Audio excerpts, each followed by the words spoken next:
ஜெர்மனியிலே இசை நிகழ்ச்சி நடத்துவதற்காக ஜூன் 28 வந்து கொண்டிருக்கிறேன்.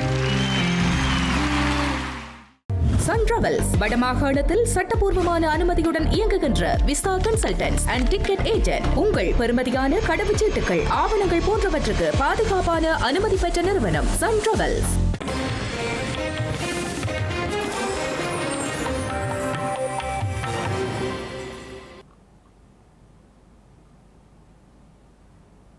வணக்கம். இது ஐபிசி தமிழின் பிரதான செய்திகள். முதலில் தலைப்புச் செய்திகள். பயங்கரவாத தடை சட்டம் விரைவில் நீக்கம், புதிய அரசமைப்பு உருவாக்கப்படும் என்கின்றார் ஸ்ரீலங்கா பிரதமர். சபாநாயகர் அலுவலகத்தில் 6 மாதங்களாக முடங்கி கிடக்கும் 10 மக்கள் மனுக்கள், நாடாளுமன்றில் கேள்வி எழுப்பியுள்ள தயாசிரி. கிளிநொச்சியில் அதிகரித்து வரும் வீதி விபத்துக்கள் தடுக்க கோரி பொதுமக்கள் கவனஈர்ப்பு போராட்டம். கனடாவிலிருந்து போதைப்பொருள் கடத்தல், 18 வயது இளம்பெண் கைது. இலங்கையில் அதிகரித்து வரும் டெங்கு பரவல், அபாயமுள்ள 6 மாகாணங்களில் இன்று முதல் 3 நாட்களுக்கு விசேட ஒழிப்பு திட்டம் ஆரம்பம். பெரியபாளையம் அமோனியா வாயு கசிவு விபத்து, பலி எண்ணிக்கை 10 உயர்வு. இனி தொடர்வது விரிவான செய்திகள். இலங்கையில் தற்போதைய சூழலில் புதிய அரசமைப்பை இயற்றும் விடயத்திற்கு முன்னுரிமை அளிக்கப்படவில்லை என்றாலும் நாட்டிற்கு முற்றிலும் புதிய அரசமைப்பொன்று நிச்சயம் உருவாக்கப்படும் என்பதில் அரசாங்கம் உறுதியாக உள்ளதாக பிரதமர் ஹரணி அமரசூரிய தெரிவித்துள்ளார். அத்துடன் பல தசாப்த காலமாக விவாதத்துக்குரியதாக காணப்படும் பயங்கரவாத தடை சட்டத்தை முழுமையாக நீக்குவதற்குரிய சட்ட ஏற்பாடுகள் அனைத்தும் தற்சமயம் நிறைவு பெற்று இறுதிக்கட்டத்தை எட்டியுள்ளதாகவும் அவர் கூறியுள்ளார். கொழும்பு ஊடகம் ஒன்றுக்கு வழங்கிய விசேட நேர்காணலின் பொழுதே பிரதமர் இந்த முக்கிய விடயங்களை பகிர்ந்து கொண்டுள்ளார். பொதுமக்களின் பிரச்சினைகள் அடங்கிய 10 முக்கிய மனுக்கள் கடந்த 6 மாதங்களுக்கு மேலாக சபாநாயகரின் அலுவலகத்தில் கையெழுத்திடப்படாமல் தேங்கி கிடப்பதாக நாடாளுமன்ற உறுப்பினர் தயாஸ்ரீ ஜெயசேகர குற்றம் சுமத்தியுள்ளார். நாடாளுமன்றம் சபாநாயகர் ஜகத் விக்ரமரத்ன தலைமையில் இன்று கூடியது. இதன் பொழுதே அவர் இதனை தெரிவித்துள்ளார். பொதுமக்கள் மனுக்கள் நாடாளுமன்ற செயலக குழுவால் சரிபார்க்கப்பட்டு சபாநாயகருடைய ஒப்புதலுக்காகவும் கையெழுத்திற்காகவும் அனுப்பப்பட்டிருக்கிறது. கடந்த மார்ச் மாதத்தில் இருந்து 6 தொடக்கம் 7 மாதங்களாக இவை சபாநாயகரின் அலுவலகத்தில் முடங்கி கிடக்கிறது. இதற்குரிய காரணம் என்னவென்று எனக்கு தெரியாது. இந்த மனுக்களுக்கு என்ன நடந்ததென்று பொதுமக்களினிடம் தொடர்ச்சியாக கேள்வி எழுப்பி வருகிறார்கள். அவர்களுக்கு நான் என்ன பதில் சொல்வது? கிளிநொச்சியில் இடம்பெறும் வீதி விபத்துக்களை தடுக்க கோரி கவனஈர்ப்பு போராட்டம் ஒன்று பொதுமக்களால் முன்னெடுக்கப்பட்டுள்ளது. இந்த போராட்டம் இன்றைய தினம் இடம்பெற்றுள்ளது.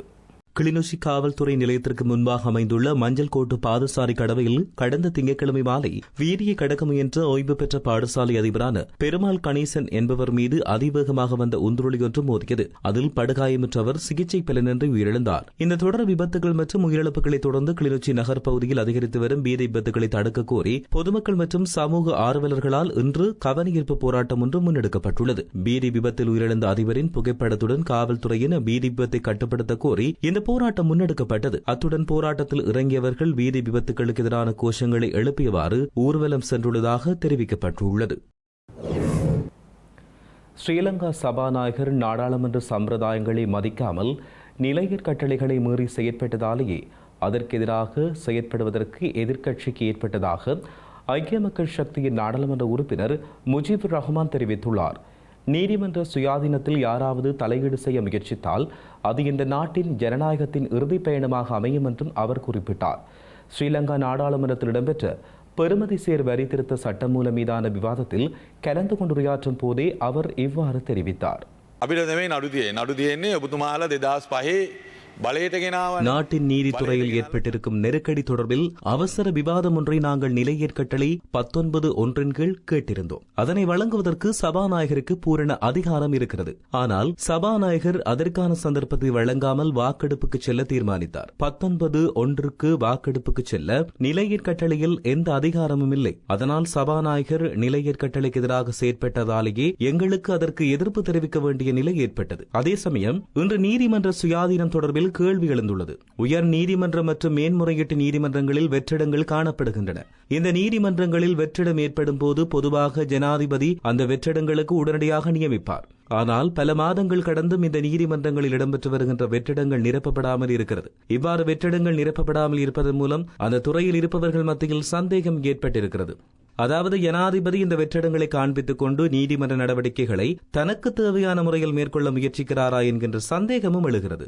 அது நியாயமான ஒரு சந்தேகமாகும். ஏனென்றால் நீதிமன்ற வெற்றிடங்களை யாரும் இந்த அளவு காலம் வைத்துக் கொண்டிருப்பதில்லை. கணக்காய்வாளர் நாயகத்தை நியமிப்பதிலும் ஜனாதிபதி 9 மாத காலம் இழுத்தடிப்பு செய்து வந்தார். ஜனாதிபதி தனக்கு தேவையான ஒரு கணக்காய்வாளர் நாயகத்தை நியமித்துக் கொள்ளவே முயற்சி செய்து வந்தார். ஆனால் அரசியலமைப்பு பேரவை அதனை தொடர்ந்து நிராகரித்து வந்தது. இறுதியாக கணக்காய்வாளர் காரியாலயத்தில் இருந்து ஒருவரை நியமிக்க வேண்டிய நிலை ஜனாதிபதிக்கு ஏற்பட்டது. அதேபோல தற்போது உயர் நீதிமன்றங்களில் ஏற்பட்டிருக்கும் வெற்றிடங்களுக்கு ஜனாதிபதிக்கு தேவையானவர்களை நியமித்துக் கொள்ளவா பல மாதங்கள் கடந்தும் நியமிக்காமல் இருக்கிறார் என்கின்ற சந்தேகமும் எழுகிறது. அதையே நாங்கள் வெளிப்படுத்துகிறோம். அது மட்டுமன்றி நீதிபதிகளின் ஓய்வு பெறும் வயதெல்லையை நீடிப்பதற்கு நடவடிக்கை எடுக்கப்பட்டு வருகிறது.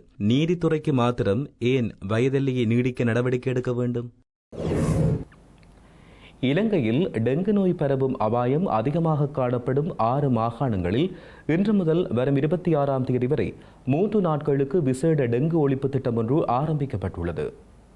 இலங்கையில் டெங்கு நோயின் தாக்கம் அதிகரித்து வரும் நிலையில் அதிக ஆபத்துள்ளதாக கண்டறியப்பட்ட 538 கிராம சேவகர் பிரிவுகளில் டெங்கை கட்டுப்படுத்துவதற்கான 3 நாள் விசேட நடவடிக்கை இன்று முதல் ஆரம்பிக்கப்பட்டுள்ளது. 14 மாவட்டங்களைச் சேர்ந்த 104 சுகாதார வைத்திய அதிகாரி பிரிவுகளை உள்ளடக்கியே இந்த நடவடிக்கைகள் மேற்கொள்ளப்பட்டுள்ளன. குறிப்பாக கொழும்பு மாவட்டத்தில் பத்திரமுல்ல, பொருளஸ்கமுவ, மகரகம, தெகிவெளை, கொத்தட்டுவ, கொலன்னாவு மற்றும் மொரட்டுவை உள்ளிட்ட 24 சுகாதார மருத்துவ அதிகாரி பிரிவுகளும், கம்பகா மாவட்டத்தில் அத்தனக்கல, சீதுவ, கலனி மற்றும் நீர்கொழும்பு உள்ளிட்ட 15 சுகாதார மருத்துவ அதிகாரி பிரிவுகளுக்கும் அதிக ஆபத்துள்ள பகுதிகளாக அடையாளப்படுத்தப்பட்டுள்ளதாக தெரிவிக்கப்பட்டுள்ளது.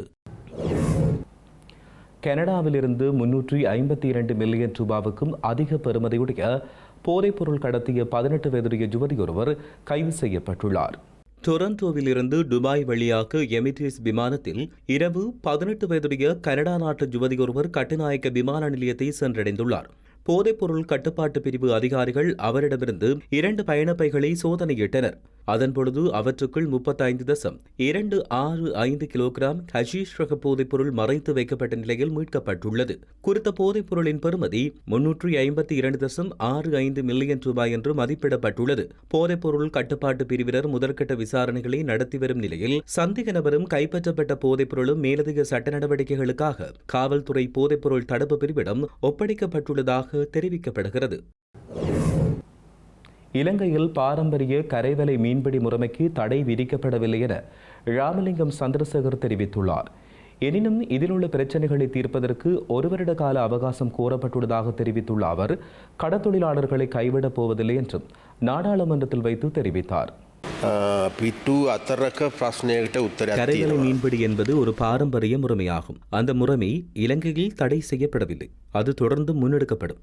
எனினும் உளவு இயந்திரம் உள்ளிட்ட உபகரணங்களை பயன்படுத்தி கடல் வளத்தை அளிக்கும் வகையில் முன்னெடுக்கப்படும் மீன்பிடி நடைமுறைகளே தடை செய்யப்பட்டுள்ளன. எவ்வித அறிவியல் பூர்வமான ஆய்வுகளும் இல்லாமல் தமக்கு தேவையான விதத்தில் கரைவலை மீன்பிடியில் ஈடுபடுவதற்கு கடந்த காலங்களில் துறைசார் அமைச்சர்கள் அனுமதி வழங்கியமையினாலேயே கரைவலை மீன்பிடி தொழிலில் பாரிய பிரச்சனைகள் ஏற்பட்டன. அந்த பிரச்சனையை தீர்ப்பதற்காக கரைவலை மீன்பிடி தொழிலாளர்களுடன் பேச்சுவார்த்தை நடத்தி வருகிறோம். பேச்சுவார்த்தை நடத்தப்பட்டது. முதலில் நாம் 2 மாதங்கள் அவகாசம் கோரினோம். ஆனால் அந்த கால எல்லை போதாது என்பதால் அறிவியல் பூர்வமான தீர்வை வழங்குவதற்கு 1 வருட கால அவகாசம் கோரியிருந்தோம். மீனவர்களும் இதற்கு சம்மதம் தெரிவித்தார்கள். கடல் வளங்களை நாசமாக்க இடமளிக்க முடியாது. சட்டவிரோதமான நடவடிக்கைகளையும் அனுமதிக்க முடியாது. நாம் கடல் தொழிலாளர்களை ஒருபோதும் கைவிட மாட்டோம். பாரம்பரியமான முறையில் கரைவலை மீன்பிடியில் ஈடுபடலாம். அதற்குரிய புதிய முறைமை உருவாக்கப்படும். ஆகவே தடை செய்யப்பட்ட உபகரணங்களை பயன்படுத்த வேண்டாம். நாம் கால அவகாசம் கோரியுள்ள விடயத்தை வைத்து அரசியல் நடத்தி மீனவர்களை குழப்புவதற்கு எதிர்க்கட்சியினரும் உட்படக்கூடாது. பேருந்து பயணி ஒருவர் தவறவிட்டு சென்று பெறுமதிமிக்க நகை மற்றும் பணத்தினை நேர்மையுடன் உரியவரிடம் ஒப்படைத்த பேருந்தின் சாரதி மற்றும் நடத்துனர் ஆகியோருக்கு வடமாகாண பயணிகள் போக்குவரத்து அதிகார சபையினரால் பாராட்டுகளும் கௌரவிப்பும் வழங்கப்பட்டுள்ளது.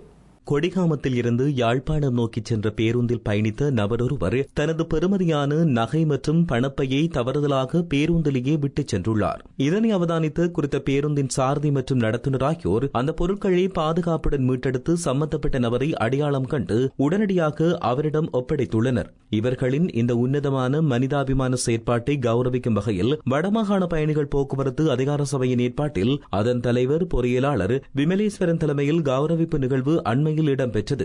வடமாகாண பயணிகள் போக்குவரத்து அதிகார சபையின் அலுவலகத்தில் இடம்பெற்ற இந்த நிகழ்வில் நேர்மையாக செயற்பட்ட சாரதி மற்றும் நடத்துனருக்கு பொன்னாடை போர்த்தி கௌரவிக்கப்பட்டதுடன் அன்பளிப்பாக சிறிய பணப்பரிசும் வழங்கப்பட்டமை குறிப்பிடத்தக்கது. திருவள்ளுவர் மாவட்டம் பெரியபாளையம் அருகே உள்ள ரால் பதப்படுத்தும் தொழிற்சாலையில் ஏற்பட்ட திடீர் அமோனியா வாயு கசிவின் காரணமாக 60க்கும் மேற்பட்ட தொழிலாளர்கள் பாதிக்கப்பட்டு மருத்துவமனைகளில் அனுமதிக்கப்பட்டுள்ளனர். தீவிர சிகிச்சை பிரிவில் அனுமதிக்கப்பட்டிருந்தவர்களில் இன்று மேலும் ஒரு இளம்பெண் உயிரிழந்துள்ளதை அடுத்து இந்த விபத்தில் பலியானோரின் மொத்த எண்ணிக்கை 10ஆக அதிகரித்துள்ளது. உயிரிழப்புகள் அதிகரித்துள்ளதை தொடர்ந்து தொழிற்சாலை நிர்வாகத்தின் அலட்சிய போக்கு மற்றும் பாதுகாப்பு குறைபாடுகளே குறித்து காவல்துறையினர் மேலதிக விசாரணைகளை முன்னெடுத்து வருகின்றனர். அமெரிக்காவுக்கு தேவையான அனைத்தையும் வழங்க ஈரான் தயாராக இருக்கும் இந்த சூழலில் அமெரிக்க செனட் சபை கொண்டு வந்துள்ள போர் அதிகார சட்டம் தொடர்பான வாக்கெடுப்பு தேவையற்ற ஒன்று என்று அமெரிக்க ஜனாதிபதி விமர்சித்துள்ளார். இதுகுறித்து அவர் வெளியிட்டுள்ள அறிக்கையில் தனது இந்த முயற்சிக்கு முட்டுக்கட்டை போடும் வகையில் ஜனநாயக கட்சியினருடன் இணைந்து வாக்களித்த 4 குடியரசு செனட்டர்களை அவர் கடுமையாக சாடியுள்ளார். அவர்களின் இந்த நடவடிக்கை ஈரானுக்கு சாதகமாக அமைந்து நாட்டின் எதிரிக்கு ஆதரவளிப்பது போல் இருப்பதாக ட்ரம்ப் குற்றம் சாட்டியுள்ளார். இந்த முடிவுகள் தன்னுடைய பணிகளை மேலும் கடினமாக்கியுள்ள போதிலும் இந்த விவகாரத்தை தான் வெற்றிகரமாக முடித்துக் காட்டப் போவதாகவும் அவர் உறுதிபட தெரிவித்துள்ளார். செய்திகளின் நிறைவாக மீண்டும் தலைப்புச் செய்திகள். பயங்கரவாத தடைச் சட்டம் விரைவில் நீக்கம், புதிய அரசமைப்பு உருவாக்கப்படும் என்கின்றார் ஸ்ரீலங்கா பிரதமர். சபாநாயகர் அலுவலகத்தில் 6 மாதங்களாக முடங்கி கிடக்கும் 10 மக்கள் மனுக்கள், நாடாளுமன்றில் கேள்வி எழுப்பியுள்ள தயாசிரி. கிளிநொச்சியில் அதிகரித்து வரும் வீதி விபத்துக்கள் தடுக்க கோரி பொதுமக்கள் கவனஈர்ப்பு போராட்டம். கனடாவில் இருந்து போதைப்பொருள் கடத்தல், 18 வயது இளம்பெண் கைது. இலங்கையில் அதிகரித்து வரும் டெங்கு பரவல், அபாயமுள்ள 6 மாகாணங்களில் இன்று முதல் 3 நாட்களுக்கு விசேட ஒழிப்பு திட்டம் ஆரம்பம். பெரியபாளையம் அமோனியா வாயு கசிவு விபத்து, பலி எண்ணிக்கை 10ஆக உயர்வு. இத்துடன் ஐபிசி தமிழின் பிரதான செய்திகள் நிறைவடைகின்றன. உடனுக்குடன் செய்திகளை அறிந்து கொள்ள ibctamil.com என்ற எமது இணையதளத்தை பார்வையிடுங்கள். வணக்கம். ஜெர்மனியிலே இசை நிகழ்ச்சி நடத்துவதற்காக ஜூன் 28ஆம் தேதி வந்து கொண்டிருக்கிறேன்.